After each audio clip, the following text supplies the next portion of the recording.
Boa tarde, turma.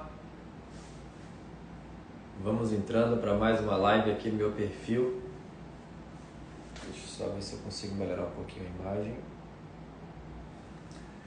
Prontinho. Sejam todos bem-vindos a mais uma live do nosso projeto Bioquímica Descomplicada. Essa é a live número 8, tá certo?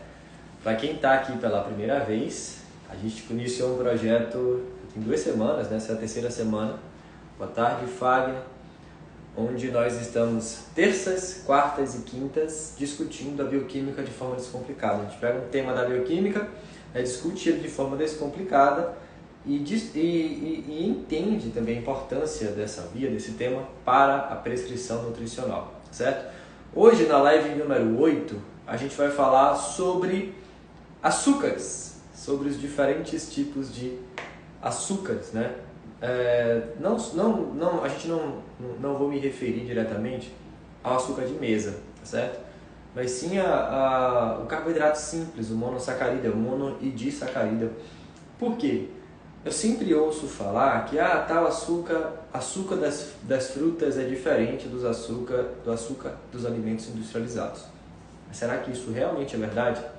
Será que há diferença química, né, dos açúcares dos alimentos in natura para os alimentos industrializados? Ou será que a diferença em si está no alimento? Certo? Vamos discutir um pouco sobre isso. Vamos chegando.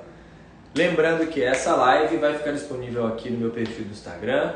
Vocês podem participar. Quem participa ao vivo da nossa live pode mandar a sua pergunta, tá certo? Preferência em relação ao tema que a gente está discutindo, mas se tiver alguma outra dúvida e eu puder ajudar, assim ajudarei, tá certo? Essa live vai para o meu canal do YouTube e também vai ficar aqui disponível. Amanhã nós teremos mais uma live e a gente vai discutir como é que a bioquímica pode auxiliar, né, no raciocínio clínico, na prática clínica, né? Como é que um bom entendimento da bioquímica pode me ajudar na prática, no que diz respeito à prescrição nutricional. Isso é algo importante também da gente discutir. Então é o que a gente vai abordar na live de amanhã, tá certo? Vamos lá! Hoje o nosso bate-papo é sobre açúcar. A gente pode dizer que o açúcar, né, aquele de mesa, ele é formado pela ligação de uma molécula de glicose e uma molécula de sacarose, de frutose. Então o açúcar que a gente utiliza, o Mundial no Telegram está dando erro, o link enviado. É o link do meu perfil do Instagram, que eu enviei lá no Telegram. Não sei se eu enviei errado, mas enfim. Vamos lá. Então, o que a gente tem? Isso aqui é a sacarose. Ó. A sacarose é uma molécula de frutose ligada a uma molécula de glicose. Certo? Tanto a glicose como a frutose são a glicose e a frutose são monossacarídeos. Esse aqui é um disacarídeo, né? São duas moléculas de monossacarídeos. O termo di significa duas, tá certo? Então, tanto a frutose como a glicose são monossacarídeos que também são encontrados naturalmente nos alimentos, certo? O que a gente utiliza para adoçar os alimentos, as nossas bebidas, suco, pão, bolo, é, na maioria das vezes, a sacarose, que é formada por frutose e glicose. A grande pergunta, né, que muita gente quer entender: existe diferença nessa sacarose, nesse açúcar de mesa que eu utilizo para adoçar o meu café, por exemplo,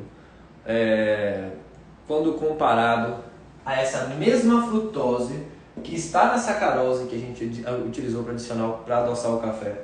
Existe diferença dessa frutose que está nas frutas? As frutas apresentam frutose.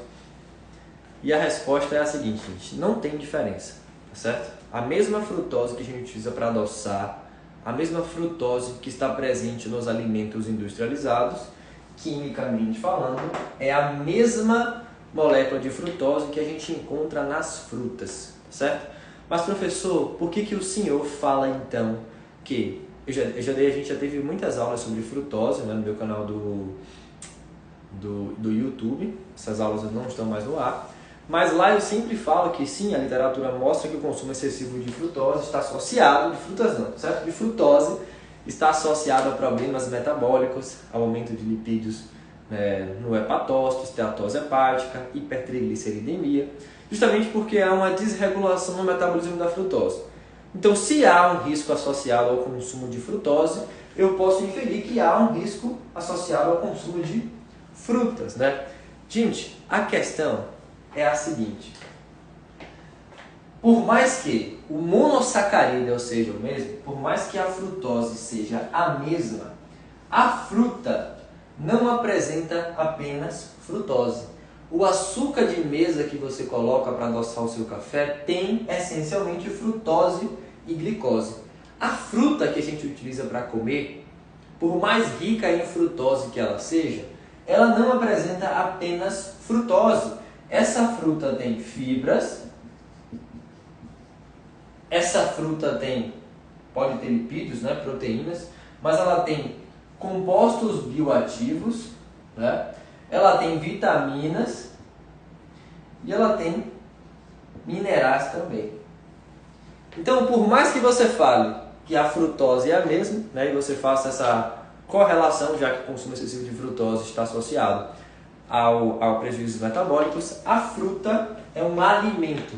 Sabe o que muita gente faz, que eu acho que é errado?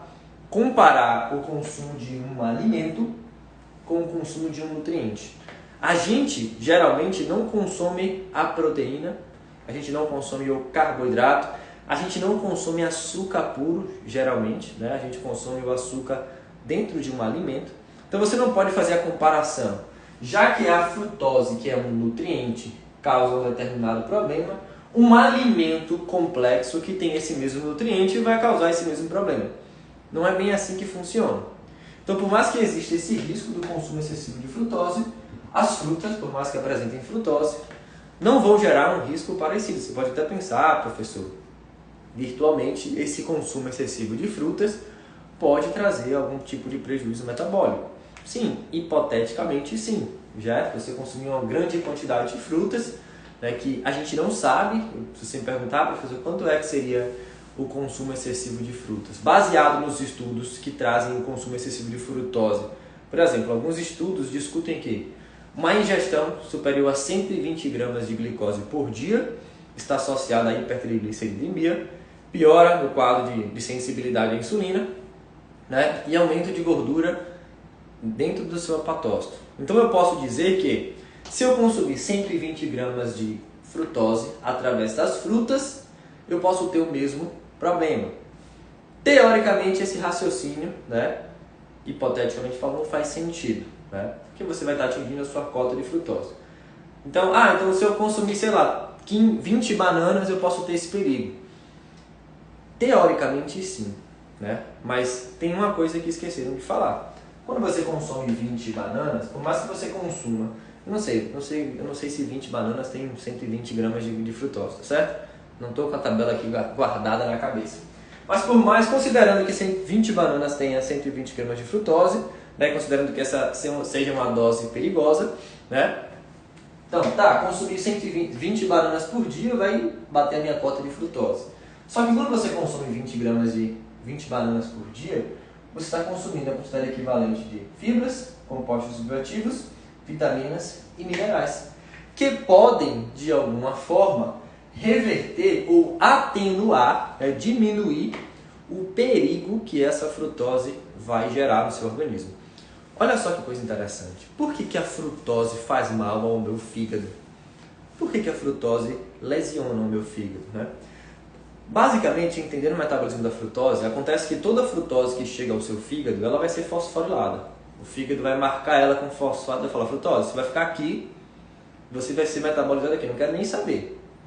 Então a frutose passou pelo seu fígado capta ela, fosforila e quebra ela em duas moléculas, duas trioses, né? Duas moléculas com 3-fosfato. Aí que está o problema. Professor, o fígado faz a mesma coisa com a glicose. Faz. Só que essa quebra de glicose, ela é regulada. Existem enzimas que são estimuladas ou inibidas para fazer com que isso aconteça de forma rápida ou reduzida.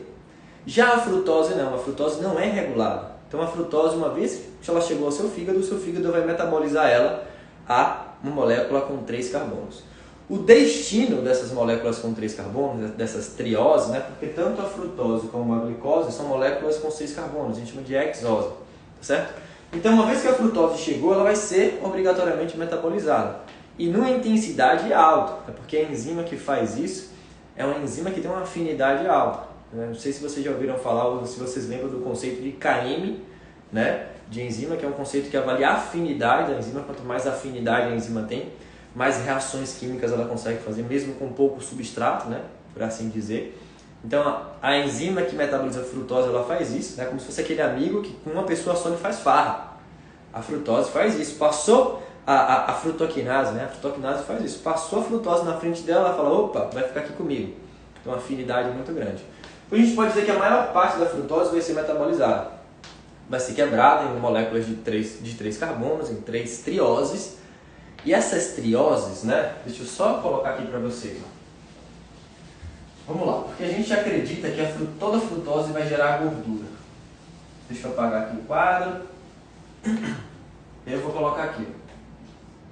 Essa é uma molécula de frutose. A frutose vai ser metabolizada, vou botar aqui, ó.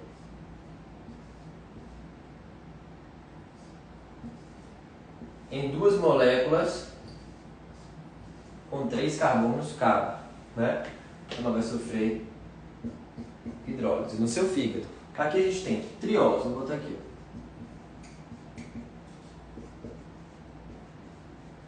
O nome da molécula não é triose. Triose é uma característica da molécula que tem só 3 carbonos, tá certo? Mas enfim, a frutose é metabolizada em 2 moléculas com 3 carbonos e essas moléculas podem seguir diversos caminhos. Pode virar ácido graxo, pode virar energia, né? Vou botar aqui. Pode virar glicose, pode virar lactato. Então, essas moléculas podem seguir diversos caminhos a depender da demanda da sua célula. O que acontece é, num ambiente com excesso de frutose, você vai ter metabolização excessiva. Se você está sedentário, se você está parado, não tem por que gerar ATP. Se a sua ingestão de glicose está aumentada, não tem por que gerar glicose. E nem gerar lactato. O lactato é uma forma de exportar a glicose. Vai sobrar para quem? Vai sobrar para a formação de gordura. Até porque no consumo excessivo de frutose, a gente está num ambiente hipercalórico. A maioria das pessoas fazem o consumo excessivo de frutose num ambiente hipercalórico. Aí a gente tem desvio, né, ou descontrole, um fluxo desregulado de carbono para gerar glicose, para gerar gordura. Esse excesso de gordura no seu fígado está associado a aumento de estresse oxidativo. Radicais livres danificam o seu fígado, né? Oxidação, tem a própria toxicidade desses lipídios. Então, o problema é o efeito desse excesso de gordura no seu fígado. A gente tem uma maior exportação via VLDL, triglicéridos lá em cima. Então, perceba comigo, quando você consome muita frutose em alimentos industrializados, você vai ter isso acontecendo de forma desenfreada. Se você consome muita frutose em alimentos in natura, você também vai ter isso acontecendo de forma desenfreada, vai ter aumento da produção de gordura. Em contrapartida, os alimentos in natura não têm só frutose. Você vai ter o acúmulo de gordura no seu fígado, mas você vai ter compostos bioativos, né? Você vai ter fibra, melhorando o seu intestino, melhora a inflamação de forma geral. Você vai ter compostos bioativos anti-inflamatórios, antioxidantes, que vão atenuar significa diminuir, que vão atenuar a agressão que esse excesso de lipídios vai gerar. Então é por isso que não dá para fazer aquela associação de que consumir 120 gramas de frutose através das frutas vai gerar o mesmo risco que consumir 120 gramas de, como é que eu posso dizer, de açúcares, né, industrializados.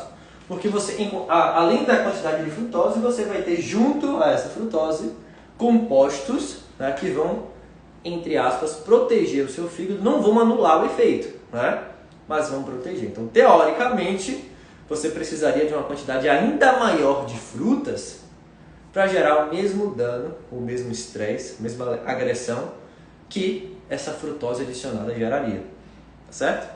Então, por isso que não dá para a gente fazer essa equivalência.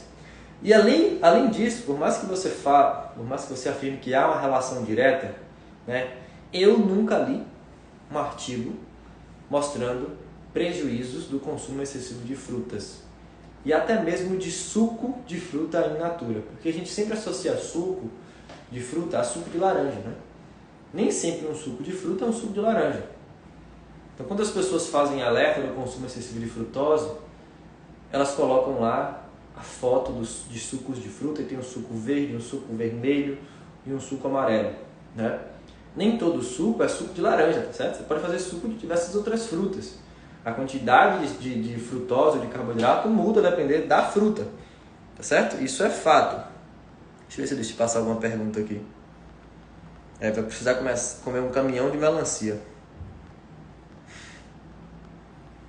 Então, por mais que tenha o mesmo composto, que é isso daqui, o efeito metabólico é diferente. Porque quando a gente fala de fruta, a gente está falando de um alimento nutricionalmente completo e balanceado. E se você avaliar do contexto social, no contexto geral, é muito mais comum, né, as pessoas terem prejuízos metabólicos ou prejuízos relacionados à sua saúde, né, decorrente do baixo consumo de frutas, do que do consumo excessivo, né? Vamos lá, fazer uma pesquisa de 100 pessoas que a gente pergunte na rua, pare e pergunte na rua, a gente vai perceber que a maior parte dessas pessoas correm risco por não comer a quantidade mínima de frutas e não por comer uma quantidade excessiva de frutas.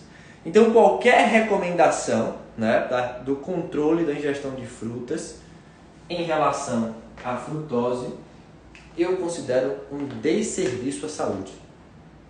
Porque o risco atual é do consumo reduzido. Então, orientar as pessoas a consumirem menos frutas é um desserviço à saúde, certo? Então a gente precisa ter cautela em relação a isso.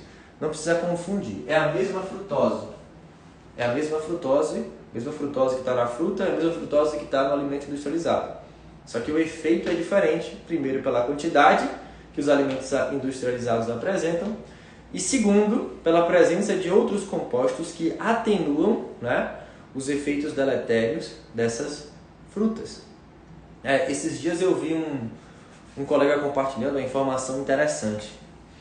Ele falou que em modelo animal, em ratos, né, o consumo de açúcar excessivo, mesmo em dieta hipocalórica, aumentou o estresse hepático, né? Beleza, isso é fato. Isso é fato não, isso é esperado. Se você consumir muito açúcar, mesmo no ambiente hipocalórico, você vai ter prejuízo. Não significa que você vai engordar. Você não vai engordar porque você vai estar no ambiente hipocalórico, mas você vai ter prejuízos metabólicos, né?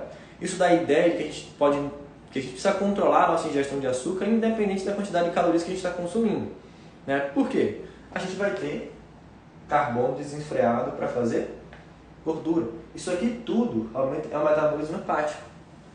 É estresse hepático que acontece. Eu estou com um problema pelo excesso. Excesso de fruta, quase diabética, Terezinha. Você tem certeza que essa relação do consumo excessivo de fruta com diabetes? Eu nunca li. Mas enfim, eu não conheço a sua realidade para afirmar se você está correto ou não. Eu já atendi uma paciente, gente, que ela chegou ao meu consultório relatando dificuldade em perder peso. Ela falou para mim, Luan, estou com dificuldade em perder peso. Aí ela falou, olha, eu tenho uma alimentação super balanceada, eu como muita fruta ao longo do dia. Eu falei, ótimo, vamos fazer uma anamnese, entender como é que está a sua rotina alimentar. E aí, quando ela chegou, quando a gente fez a avaliação, né, no dia anterior, que ela falou que era a rotina que ela faz, que ela segue, ela consumia 16 porções de fruta. 16 porções de fruta. Vocês sabem o que é isso? É algo impensável, né? A pessoa consumir 16 porções de frutas por dia. E aí eu fiz um cálculo de quantidade calórica que ela estava consumindo. Só de carboidrato dessas frutas era quase 400 gramas por dia. A ingestão calórica dela estava alta. Professor, ela tinha diabetes? Tinha algum tipo de problema? Não tinha nenhum tipo de problema metabólico. Ela simplesmente não estava conseguindo perder peso por conta da ingestão dessa quantidade excessiva de calorias, certo? Terezinha colocou absoluta. Olha, eu vou falar uma coisa para vocês. Diabetes é uma doença heterogênea, é uma condição heterogênea, né, classificada pela hiperglicemia crônica. E a fisiopatologia, né, os fatores que levam ao desenvolvimento de diabetes, são diversos. Se você consegue afirmar que o desenvolvimento do diabetes foi decorrente do consumo excessivo de frutas, olha, você tem um entendimento do seu corpo absurdo. Isso é impossível. Primeiro que nem o desenvolvimento do diabetes não tem relação direta com o consumo de açúcar. Ninguém fica diabético porque consome o açúcar. A gente fica diabético porque consome o açúcar num ambiente hipercalórico. É esse açúcar contribuindo para o consumo excessivo de calorias. E olhe, preste atenção, alimentos açucarados são ricos em gorduras. Alimentos açucarados industrializados tendem a ser ricos em gorduras também. Então essa ideia de que o problema é o açúcar, vocês estão enganados. Olhe o rótulo de um biscoito Bono. Tirando o refrigerante, né, que é só açúcar, bebida de caixinha. Então você atribuir uma doença crônica, multifatorial, a um único alimento, eu diria que é complicado, complicadíssimo, quase impossível fazer essa associação direta. Certo? Mas enfim, né, eu não estou avaliando o seu caso, não sei. Pré-diabetes principalmente. Você atribuir a um alimento uma condição, né, que é influenciada por diversos outros, ou um grupo alimentar, uma condição que é influenciada por diversos outros fatores, é bem complicado. Eu não tenho coragem de fazer essa afirmação, entendendo o processo fisiopatológico que envolve, né, a hiperglicemia crônica, esses fatores de descontrole glicêmico, né? Eu não faço esse tipo de afirmação porque eu sei a complexidade a complexidade metabólica que envolve no controle glicêmico. Então, essas correlações que a gente costuma fazer na prática é bem complicado. Professor, como é que eu faço para entender isso então? Aí a gente volta para o básico.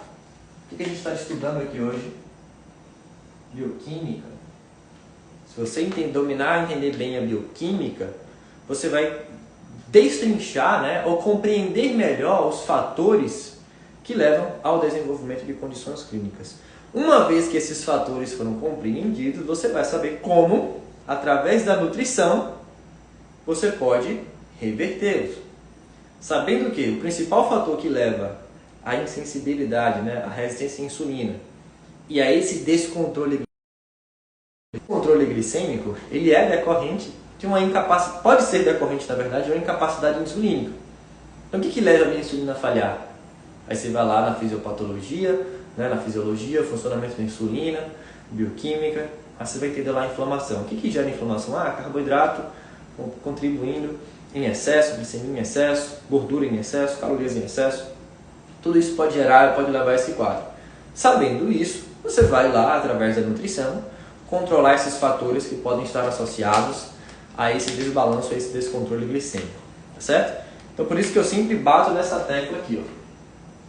Eu, Luan, conhecendo a bioquímica, né? Eu não sou bioquímico, mas estudando muito esse assunto, eu não me arrisco a falar que as pessoas desenvolvem diabetes por conta do pão, por conta do doce apenas, né? Ou por conta das frutas. Em qual contexto esse pão estava inserido? Em qual contexto esse doce estava inserido, né? Em qual contexto essas frutas em excesso estavam inseridas? Deixa eu ver se eu deixei passar alguma pergunta aqui. Professor, não achei essas aulas na plataforma. Dani, essas aulas estão no meu canal do YouTube e aqui no próprio Instagram, tá certo? Quais são as melhores estratégias nutricionais para esteatose hepática? Ju, o controle do consumo de açúcar, não só frutose, mas de glicose também, é essencial. Por quê? A esteatose hepática ela é decorrente, né, do acúmulo de gordura no seu fígado. Quando você dá a gordura da dieta vai via quilomicron, vai para os tecidos extrahepáticos, o que voltou, né, dos quilomicrons remanescentes volta para o seu fígado. E lá pode contribuir para o aumento de gordura no seu fígado. Quando você dá excesso de carboidrato na dieta, esse excesso de carboidrato na dieta vai diretamente para o seu fígado ser convertido em gordura. Se está em excesso é porque o seu corpo não precisa. Então, essa conversão de carboidrato em gordura aumenta diretamente a produção de gordura no seu fígado. Então, o controle da ingestão de carboidrato, né, pensando no paciente com esteatose hepática, é crucial. Obviamente que você precisa fazer o controle calórico também, né? Porque se você fizer uma dieta hipocalórica, essa gordura que foi formada, que foi armazenada, ela vai ser mobilizada e utilizada para geração de energia. Então o ponto-chave para controle da esteatose hepática é controle da ingestão calórica. Segundo, controlar o consumo excessivo de carboidrato. Porque dar carboidrato no paciente que tem gordura no fígado é da matéria-prima para ele construir gordura naquele órgão que está comprometido. Certo? Então, entendendo o metabolismo dos triglicéridos, né? Aí a gente entra na via endógena e na via exógena. Metabolismo lipídico exógeno é daquele que vem da dieta, e metabolismo lipídico endógeno é daquele que o nosso corpo produz. Certo? Professor, o indivíduo não alimentado com a glicemia de 130 é o que pode estar fazendo esse descontrole. E esse problema pode interferir no processo de emagrecimento? Mário, a glicemia 130 já indica um diabetes. Pelo valor não ser muito alto, né, indica também um diabetes tipo 2. Certo? Eu não sei, não posso afirmar, mas ao que parece 130 já é um quadro de diabetes. Tipo 2, né? Ou na fase inicial, mas enfim. A glicemia no paciente diabético, ela está alta, né, pela resistência à insulina, como se a insulina não estivesse conseguindo agir. E o problema não é se a insulina não está conseguindo guardar o carboidrato. Não é necessariamente esse é o problema, apesar disso estar acontecendo. Mas a glicemia alta no jejum, o paciente não comeu carboidrato, não é porque a insulina não está conseguindo guardar. É porque a insulina não está conseguindo sinalizar o seu fígado, né, a armazenar esse carboidrato e a diminuir a produção hepática de glicose. Né? Mas, essencialmente, o que está acontecendo é um quadro de resistência à insulina. Isso interfere no emagrecimento? Completamente. Pacientes com resistência à insulina tendem a se beneficiar com o emagrecimento. Quando eles perdem peso, isso melhora muito o controle glicêmico. Mas é mais difícil ele perder peso, inicialmente, do que um indivíduo sem resistência à insulina. Tá certo? Então, esse descontrole glicêmico no paciente com diabetes tipo 2, mesmo em jejum, não é porque ele comeu carboidrato, ele está em jejum, não é? Porque a insulina não está conseguindo, por exemplo, sinalizar o seu... Sabe o que a insulina faz no seu fígado? A insulina não aumenta a captação de glicose via GLUT4 no seu fígado. Não tem GLUT4 no fígado. O GLUT do fígado é independente de insulina. Mas a insulina se liga a receptores hepáticos e fala para o seu fígado o seguinte: fígado, aumenta a produção de glicogênio, aumenta a produção de gordura a partir dessa glicose, né? E diminui a glicólise, ou diminui a glicogenólise, a quebra de glicogênio, e a gliconeogênese. Basicamente, a insulina fala para o seu fígado: fígado, para de liberar a glicose e começa a guardar. Então, se esse mecanismo está com defeito, o fígado vai fazer o contrário. Ele vai, na verdade, não é que ele faz o contrário. Ele capta a glicose, recebe essa glicose, faz gordura a partir dela, mas também, como a sinalização está comprometida, o seu fígado entende que tem que produzir glicose. Então, o seu fígado passa a produzir glicose também, já que a insulina não está sinalizando de forma correta. Certo?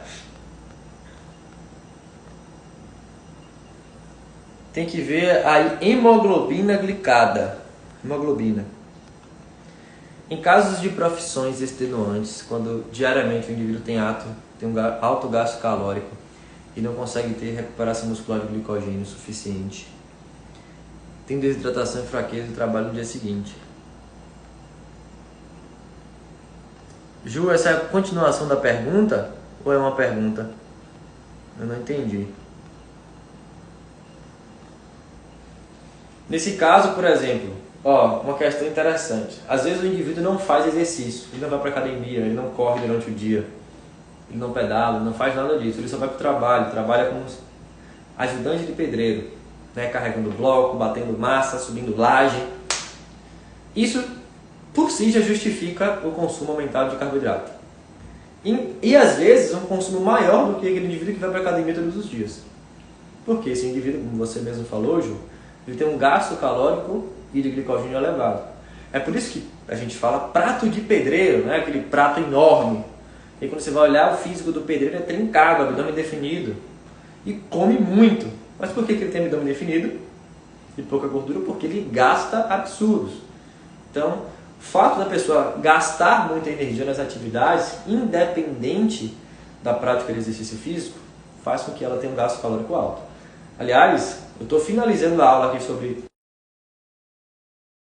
Pausou?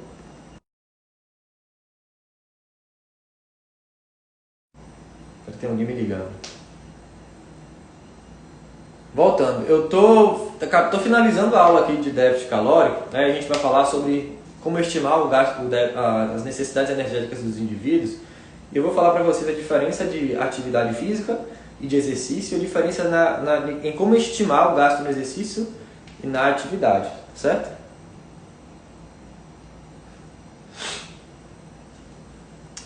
Maior mentira que inventaram foi que pacientes com diabetes não podem consumir frutas, sendo que as frutas têm vitamina e fibra. Vinícius, essa é uma mentira mesmo. E é uma mentira que é passada de uma forma que as pessoas com diabetes têm medo de consumir frutas. Certo? E piora ainda mais o quadro de saúde porque reduz a ingestão de vitaminas e minerais que são importantíssimos para o funcionamento da saúde.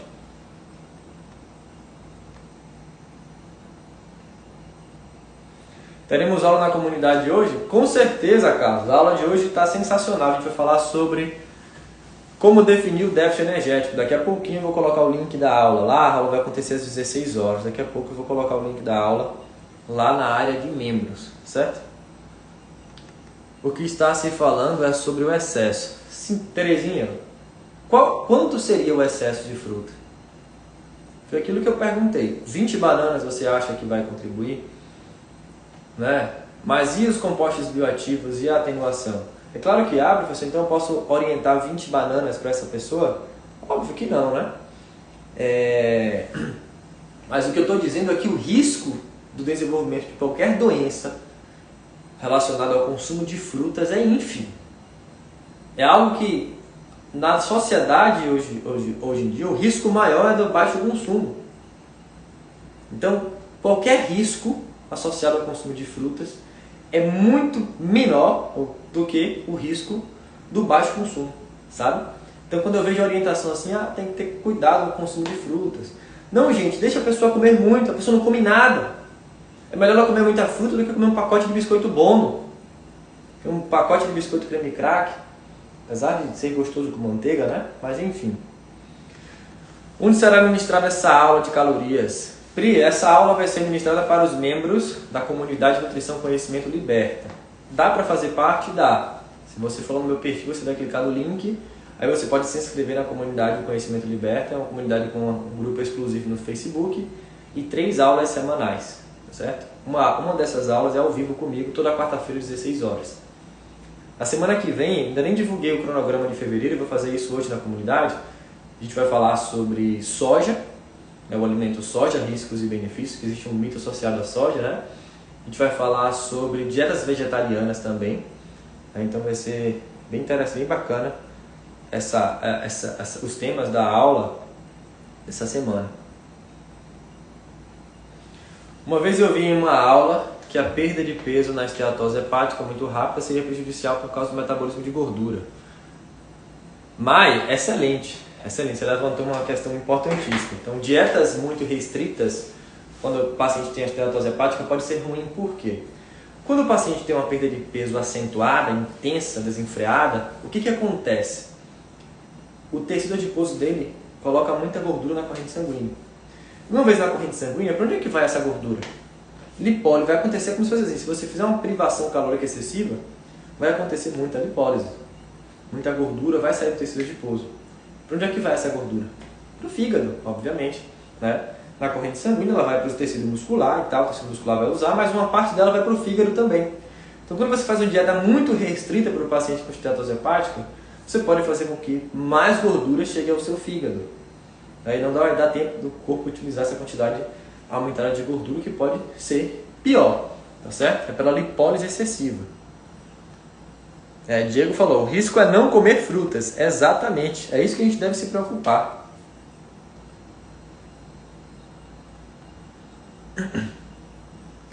Cadê a aula presencial NutriSurf? Boa, Diego. Para quem é em Salvador aqui, acho que esse ano, né, vai depender de como as coisas funcionarem, a gente vai ter aula presencial. E aliás, esse ano eu volto para a graduação, certo? A professora Tassara me convidou para fazer parte novamente do corpo docente do curso de nutrição da Unime. Eu decidi aceitar. Estava com saudade, muitas saudades, de dar aula presencial. Então esse ano os alunos da Unime, Lauro de Freitas, que tem o Unime em Salvador, né? Lauro de Freitas é a região metropolitana daqui de Salvador, para quem não conhece. Foi a instituição que eu me formei, que eu dei aula por 6 anos, saí desde 2020. Em 2022 agora eu vou retornar novamente para o quadro de docentes. Então esse ano os alunos da Unime terão aulas presenciais comigo na graduação. Se eu entrar no grupo agora, pego as aulas que já foram ministradas ou só as que vierem? Vitória, você vai assistir todas as aulas. A gente não vai tirar nenhuma aula do ar. A gente vai... Não. A primeira aula, se você entrar hoje, você vai ter acesso. Tá certo? E se você quiser sair, professor, se as pessoas quiserem entrar, assistir as aulas e saírem, cancelarem, não tem problema. Ninguém vai morrer por isso, não. Pelo menos conhecimento elas vão adquirir, tá certo? Porque além das aulas, a nossa ideia também é a comunidade. Se você sair do grupo, você vai perder acesso à comunidade, que é uma coisa muito importante também. Então, quem se inscrever agora e quem se inscrever no mês que vem vai ter acesso às aulas que vão acontecer e às aulas que passaram. Tá certo? Mas o mais importante que a gente quer construir é a nossa comunidade. Sou sua aluno do curso de Nutrição em Academias, vou entrar na comunidade. Obrigado, professor. Te espero lá, Pri. Tá certo? E aliás, a gente está programando uma atualização das aulas do curso de Nutrição em Academias para esse mês ou no próximo. Quem já é aluno vai ter acesso a essas aulas também. Mesmo os diabéticos devem consumir frutas? Com certeza, com certeza.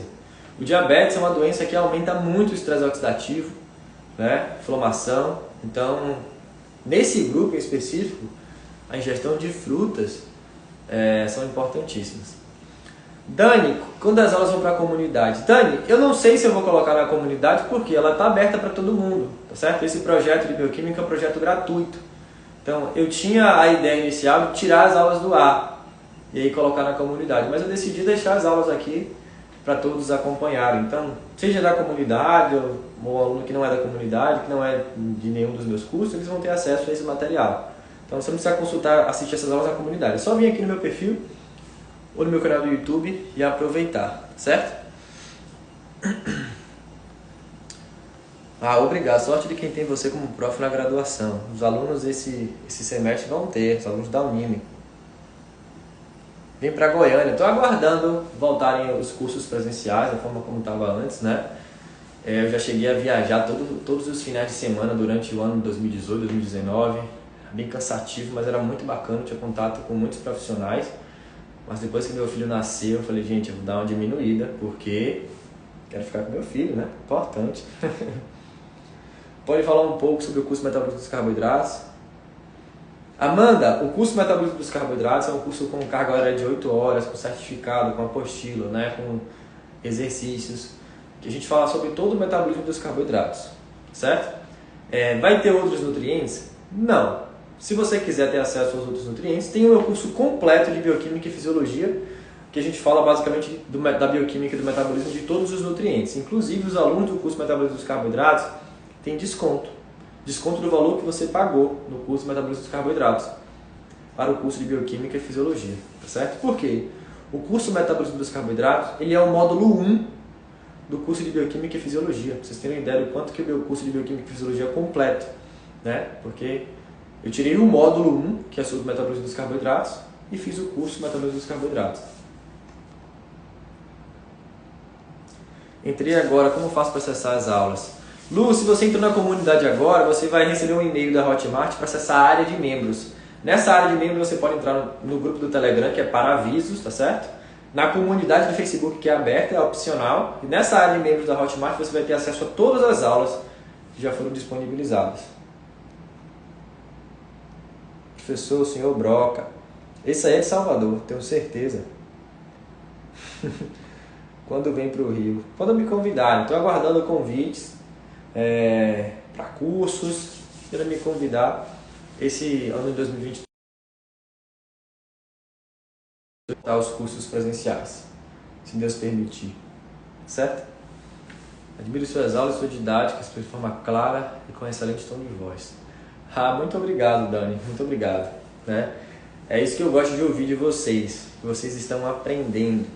Para quem me conhece, sabe que quando eu entrei, essa foi a maior dificuldade. Quando eu me tornei professor, em 2014, a minha maior dificuldade, o meu maior objetivo, na verdade, era fazer com que os alunos conseguissem compreender. Tá, eu sabia o assunto, eu estudava, mas o meu ponto crucial era saber passar isso tudo para os alunos, né? Tornar o conhecimento algo universal. É dessa forma que eu tento me aprimorar, melhorar minha técnica, né? De ensinar bioquímica, que é um assunto complicado, não é verdade? Então, mas eu fico muito feliz em receber esse tipo de feedback, tá certo? Como eu faço para me inscrever no curso de Bioquímica e Fisiologia? Amanda, a gente ainda não abriu vagas. Esse mês de fevereiro a gente vai ter uma nova turma. Provavelmente essa semana, não deve passar dessa semana, eu vou passar mais informações de como é que vai funcionar as inscrições para essa turma, certo? Do curso de Bioquímica e Fisiologia. Olá, então, Bia, nós estamos ansiosos pelas suas aulas presenciais. Eu que estou ansioso, vocês não fazem ideia, né? Então, como eu estou aguardando as aulas presenciais, porque faz falta. Enfim, gente, vou finalizar o nosso bate-papo aqui de hoje, tá certo? Queria agradecer a presença de vocês aqui, a participação, os comentários, as mensagens, as perguntas. Foi muito bacana aqui o nosso bate-papo. Lembrando que amanhã, meio-dia, nós estaremos aqui mais uma vez para falar sobre como a bioquímica vai me ajudar, né, no raciocínio clínico. Como é que eu posso ter um raciocínio clínico melhor com o estudo da bioquímica. Então, amanhã aqui, meio-dia, teremos a aula de número 9 para falar sobre a importância da bioquímica na construção do raciocínio clínico, certo? Espero vocês amanhã até o meio-dia, certo? Tchau, tchau, gente. Lembrando que essa live vai ficar salva aqui e vai para o meu canal do YouTube também, tá certo? Tchau, tchau. Obrigado, Dani. Até amanhã. Tchau, tchau, gente.